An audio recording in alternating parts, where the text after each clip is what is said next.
Hello, everyone. Happy second week of January. So happy New Year. If you haven't watched this before now, listen, my wife hates when I do this. There's a bad habit I have. It's a good habit. It's fun. It's interesting. And I'll show you at the very end of this video. Yeah, that's a teaser. But truthfully, something's going to blow your mind as far as how much money the average American makes or a median income over the lifetime compared to something else. So that's my teaser, my hook. I promise it's worth it. It blows my mind.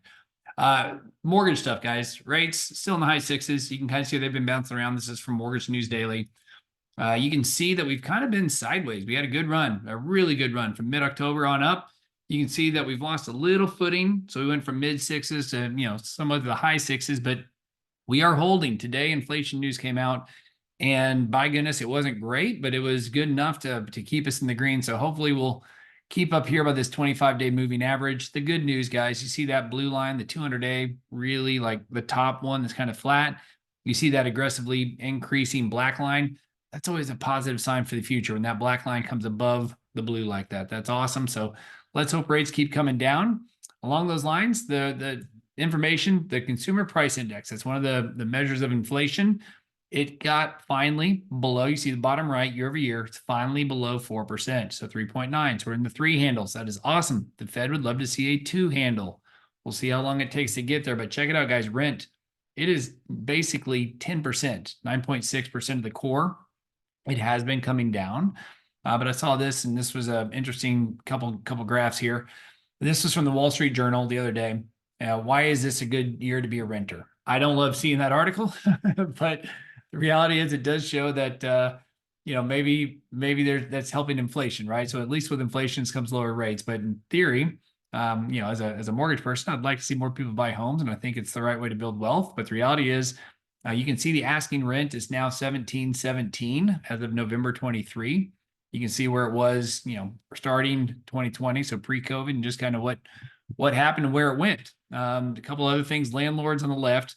This is the number of landlords offering more concessions. So meaning like more and more things are given to people to move in.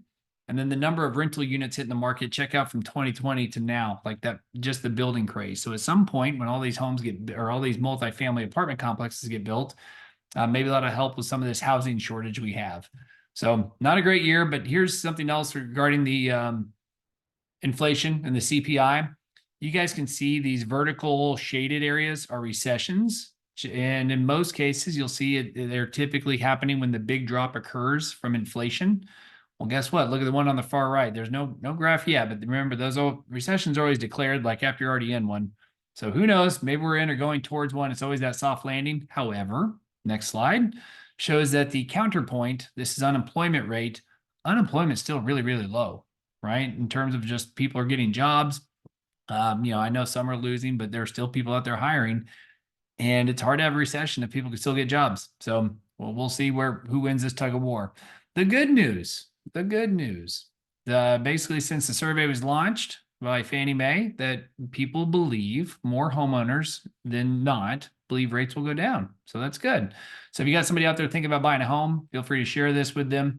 It's from Fannie Mae that says most people think rates will go down, which is good. So buy the home now, right? Before too many people come out of the woodwork when rates do go down. Young adults, apparently, this kind of blew my mind. Almost a third of Gen Zers are living with their parents. Kind of blew my mind. So as rates start coming down, start finding those folks that are the Gen Zers and tell them to be homeowners and move out of the basement. These are a couple just fun charts. I won't go over all of them. You can push pause if you really, really care. The U.S., the bottom right, the existing home sales in the United States, check it out. The number of homes sold in 2021 compared to 2023. Like it's almost like the graph doesn't go that low and they had to come off the graph like in the months. But less than 4 million homes are sold in 2023. We'll see what 2024 brings. I think, unfortunately, maybe something similar, but we should have a good second half of the year as rates come down. So time will tell how many people want to give up those 3 and 4% rates. Some more U.S. economy stuff. The top 12 films of 2023 is on your right. And on your left, I know it's kind of backwards, but I'm going the right first, now the left. The left is the number of travelers screened at airports. So you can see that still the year 2023, most travelers we've had, which kind of makes sense, right? Because COVID obviously put a damper on 2021, but people are still moving, man. Moving meaning about the country, right? So we'll see what happens there. Major U.S. indexes blew my mind. I mean, I'm in these things for indexes, but I don't pay attention all that much because you just put your money in, close your eyes, and let it sit there.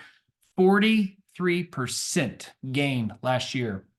So the NASDAQ, the QQQ, it's a good index. Throw your money in there. If you'd have done that and closed your eyes last year, and you did that in January, you got a 43% rate of return.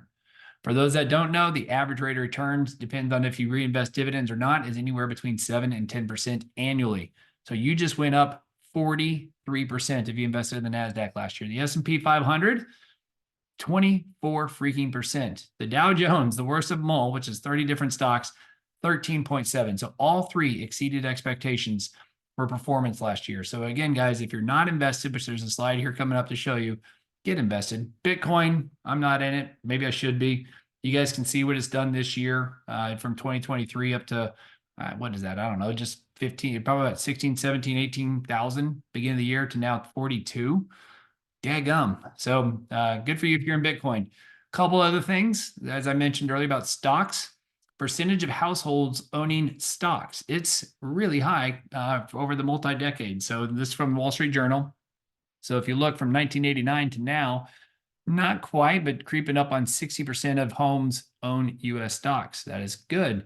You can see that, we'll call that 57, 58% maybe.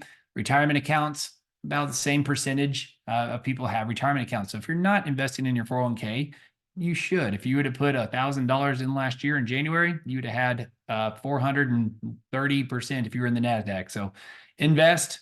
Thought that was interesting. And here is one stock to invest in. This is Jeff Bezos. You guys should know him. If you don't, that's okay. But he's Amazon's creator. He's got a big old smirk on his face.